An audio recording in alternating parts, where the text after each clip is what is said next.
آئیے یزید کے دربار کا کچھ تھوڑا سا میں آپ کو بتاتا ہوں کہ وہاں کیا ہوا۔ یہ علمی باتیں ہیں، ان کو آپ اچھا اندازہ کریں۔ مورخین نے بڑی محنت سے سندوں کے ساتھ تاریخی حقائق جمع کی۔ یہ یزید وغیرہ کو بچانے کے لیے اپنے بچوں کو پڑھاتے ہیں، وہ جی آپ تاریخ کی کسی کتاب کو ہاتھ نہ لگائیے گا، ایمان بگڑ جائے گا۔ ایمان کیا بگڑے گا؟ آپ کو یزید کا پتہ لگ جائے گا۔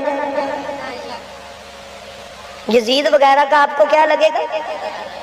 یزید وغیرہ کا آپ کو پتہ لگ جائے گا، اس لیے آپ نہ پڑھیں کبھی بھی۔ تو احباب گرامی دیکھیے، جب یزید کے دربار میں امام حسین علیہ السلام کا سر اقدس گیا تو وہاں روم کا، یہ جو اٹلی ہے، وہاں کے بادشاہ کا ایک سفیر تھا، اس نے پوچھا یہ کس کا سار ہے جس کو تو چھڑی مار رہا ہے؟ نمبر 1 احتجاج، غور کر لیجئے گا، توجہ سے سنیے گا میرے بھائیوں۔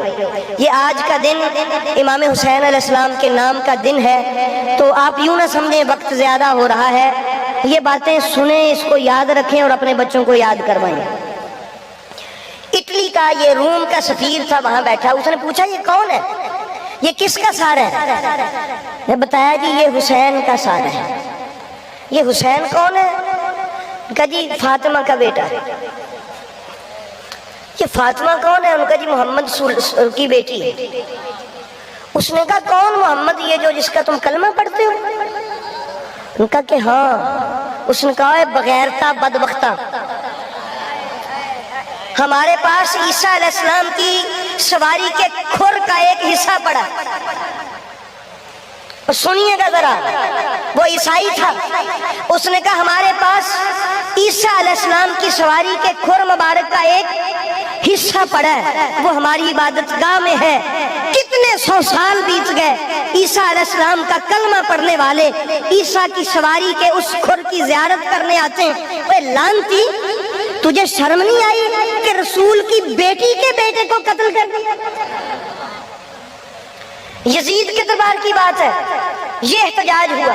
وہاں یہودیوں کے کسی بادشاہ کا نمائندہ تھا، اس نے کہا ہمارے پاس حضرت یحییٰ علیہ السلام کی سواری کا وہ اس کے پاؤں کا کچھ حصہ پڑا ہے۔ تو اتنا بدبخت اور کمینہ ہے کہ تو نے اپنے رسول کی بیٹی کا بیٹا، جو صرف ایک واسطے سے رسول کا بیٹا ہے، اس کو ہی قتل کر دیا۔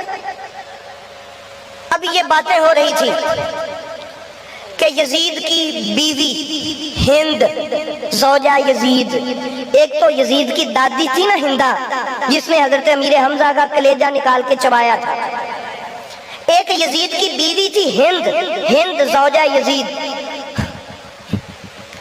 وہ دربار میں آئی، اس نے اپنا دوپٹہ اتار کے نیچے پھینکا اور آ کے کھڑی ہو گئی۔ یزید آگے آیا، تخت سے اترا، اپنی چادر اس کے کندھوں پہ دی۔ اس نے کہا یزید بدبخت، تو اٹھ کے اپنی بیوی کو ڈانٹ رہا کہ تو بادشاہ کی بیوی فاطمہ زہرا کی لاڈلیاں یہاں ویسے ہی کھڑی، تجھے شرم نہیں آتی؟ تجھے غیرت نہیں ہے؟ یہ یزید کی بیوی کے الفاظ۔ اس نے کہا تجھے غیرت نہیں